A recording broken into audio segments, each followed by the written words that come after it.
एकलव्य की गुरु भक्ति। आचार्य द्रोण राजकुमारों को धनुर्विद्या की विधिवत शिक्षा प्रदान करने लगे। उन राजकुमारों में अर्जुन के अत्यंत प्रतिभावान तथा गुरु भक्त होने के कारण वे द्रोणाचार्य के प्रिय शिष्य थे। द्रोणाचार्य का अपने पुत्र अश्वत्थामा पर भी विशेष अनुराग था, इसलिए धनुर्विद्या में वे भी सभी राजकुमारों में अग्रणी थे। किंतु अर्जुन अश्वत्थामा से भी अधिक प्रतिभावान थे। एक रात्रि को गुरु के आश्रम में जब सभी शिष्य भोजन कर रहे थे, तभी अकस्मात हवा के झोंके से दीपक बुझ गया। अर्जुन ने देखा अंधकार हो जाने पर भी भोजन के कौर को हाथ मुंह तक ले जाता है।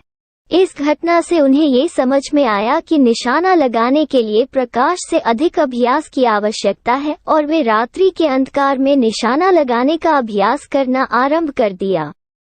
गुरु द्रोण उनके इस प्रकार के अभ्यास से अत्यंत प्रसन्न हुए।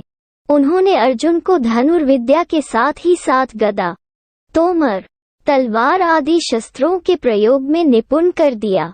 उन्हीं दिनों हिरण्य धनु नामक निषाद का पुत्र एकलव्य भी धनुर्विद्या सीखने के उद्देश्य से द्रोणाचार्य के आश्रम में आया, किंतु निम्न वर्ण का होने के कारण द्रोणाचार्य ने उसे अपना शिष्य बनाना स्वीकार नहीं किया।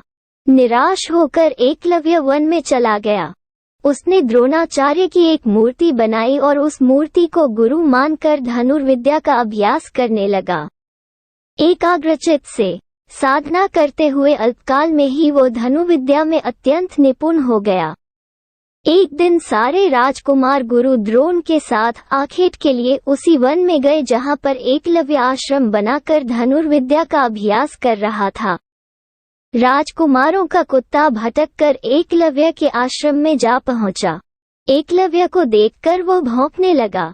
इससे क्रोधित होकर एकलव्य ने उस कुत्ते को अपना बाण चला चलाकर उसके मुंह को बाणों से भर दिया। एकलव्य ने इस कौशल से बाण चलाए थे कि कुत्ते को किसी प्रकार की चोट नहीं लगी, किंतु बाणों से बिंध जाने के कारण उसका भौंकना बंद हो गया। कुत्ते के लौटने पर जब अर्जुन ने धनुर्विद्या के उस कौशल को देखा तो वे द्रोणाचार्य से बोले, हे गुरुदेव, इस कुत्ते के मुंह में जिस कौशल से बाण चलाए गए हैं, उससे तो प्रतीत होता है कि यहाँ पर कोई मुझसे भी बड़ा धनुर्धर रहता है। अपने सभी शिष्यों को लेकर द्रोणाचार्य एकलव्य के पास पहुँचे और पूछे, हे वत्स, क्या ये बाण तुम्ही ने चलाए हैं? एकलव्य के स्वीकार करने पर उन्होंने पुनः प्रश्न किया, तुम्हें धनुर्विद्या की शिक्षा देने वाले कौन हैं? एकलव्य ने उत्तर दिया, गुरुदेव, मैंने तो आपको ही गुरु स्वीकार करके धनुर्विद्या सीखी है। इतना कहकर उसने द्रोणाचार्य की उनकी मूर्ति के समक्ष ले जाकर खड़ा कर दिया। द्रोणाचार्य नहीं चाहते थे कि कोई अर्जुन से बड़ा धनुर्धारी बन पाए। वे एकलव्य से बोले, यदि मैं तुम्हारा गुरु हूं तो तुम्हें मुझको गुरुदक्षिणा देनी होगी। एकलव्य बोला, गुरुदेव, गुरु दक्षिणा के रूप में आप जो भी मांगेंगे मैं देने के लिए तैयार हूँ। इस पर द्रोणाचार्य ने एकलव्य से गुरु दक्षिणा के रूप में उसके दाहिने हाथ के अंगूठे की मांग की।